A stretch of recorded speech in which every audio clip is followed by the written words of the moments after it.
I'm on the back of the Extremist in Huntington Beach. 2 days ago, I'm fishing with a friend, Tim. We rev it up and the motor quit. We let it sit, we changed tanks, we revved it up, the motor quit. Now, what's wrong? At the time, all I could do was get the kicker going. We came back, underway, I changed the coil, I happened to have one. Didn't help at all. So, let's think. What's it take to make an engine run? It takes ignition, it takes air, and it takes fuel. The air is pretty easy, we got that. So it must be fuel or ignition. But I put in the coil. So that didn't work. So, must be fuel. Okay, so what's in the fuel department? It could be the fuel pump, the fuel filters, the fuel this and that, carburetor with the float stuff. Could be all these different things. I had this carburetor at the house. And I decided what I'm going to do is install this carburetor and put this new coil in. This is a flamethrower. This is a high performance coil, they say. This time I have some lubricant and some starting fluid to new filters. But I think I'm on the right track. I'm going to hold this up.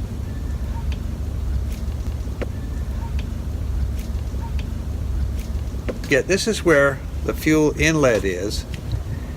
I'm pretty sure you won't be able to see inside that hole. But there's a screen in there. So in addition to all of the filters, maybe something broke off on a hose going to this thing. So I think that's my plan. Put a different coil in, because I have one, but I tested electronically the old coils. They seem to be fine. Something to do with ohms between the terminals and the center and all that. You could look that up on the internet. So my belief is there's something either in the carburetor that's on the boat or the screen. If it's the screen and that's all it is, should I change the carburetor? Yeah, I think I'm going to anyway, just because this one's newer. It hasn't been rebuilt in the last year, but it's probably a great carburetor. And then I'll move the camera over in front where the engine is. I'll make some adjustments and you can watch. And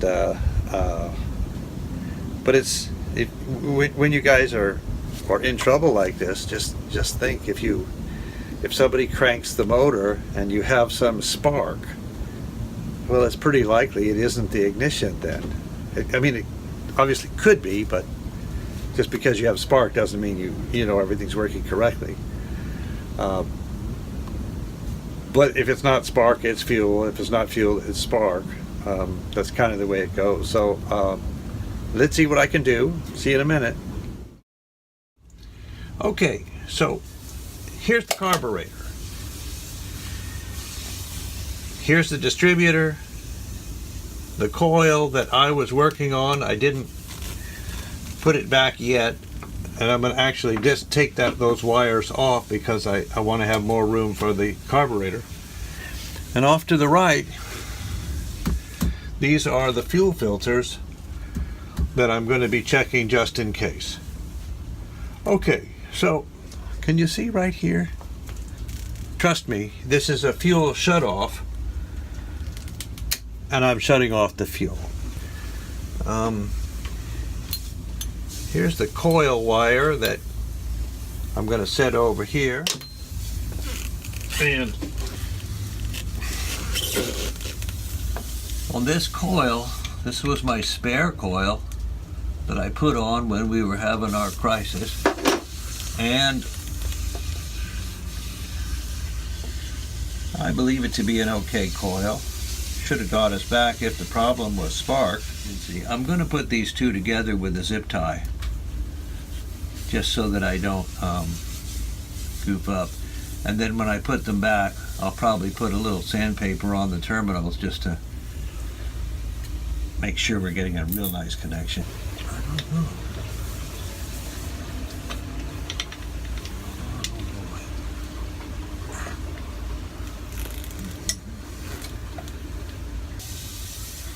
Okay, so the coil is removed.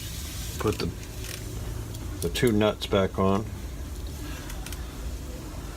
so I know where they are.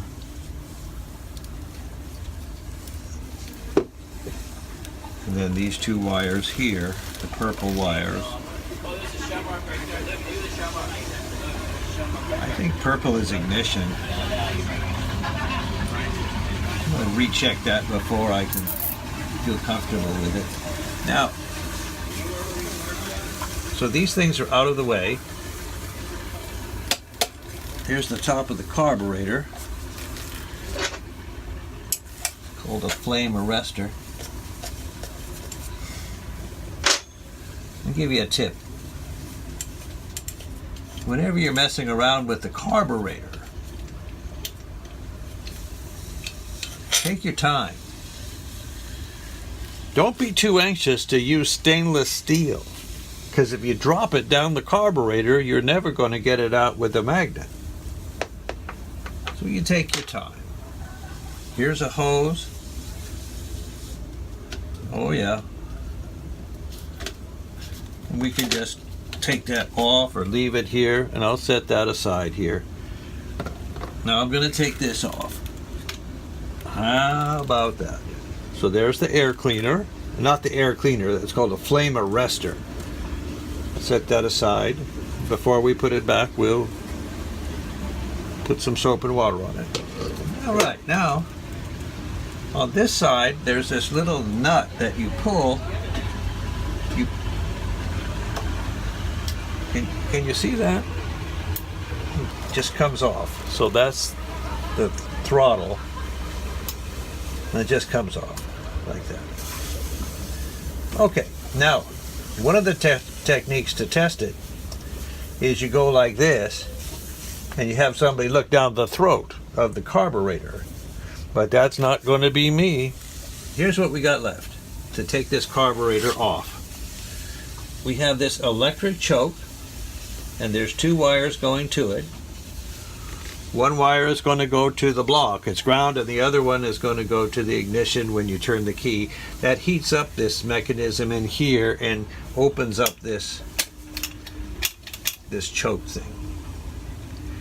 I'm wagering right here, I'm suggesting that where this comes into the carburetor, that right up in here there's a screen. And that screen might have some debris. All right, then here we go. We're gonna loosen these nuts. There'll be a little spillage, I guess. Let's see what we can do here. So, all right, there's that nut. Now, right to tighten, left to loosen. Righty tighty, lefty loosey. We're gonna take off these nuts. There's 4, 1, 2, 3, 4, and then this will lift right off.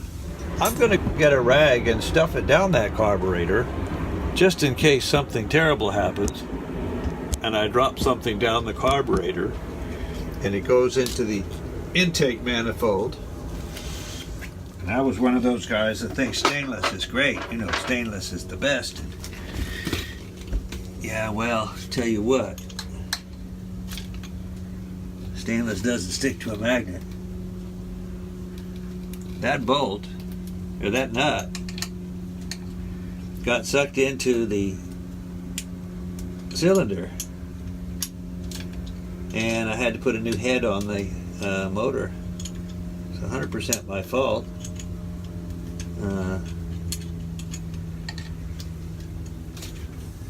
And I heard a story it was even worse than that. So, yeah, take your time and don't be in a hurry. And make sure each item is accounted for. And then you should be just fine. With no further ado,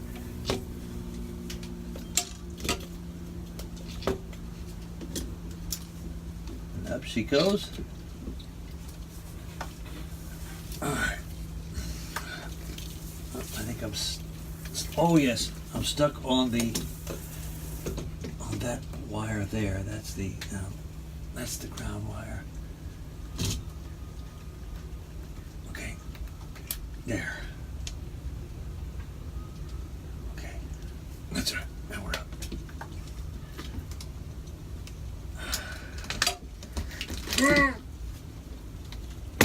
Okay.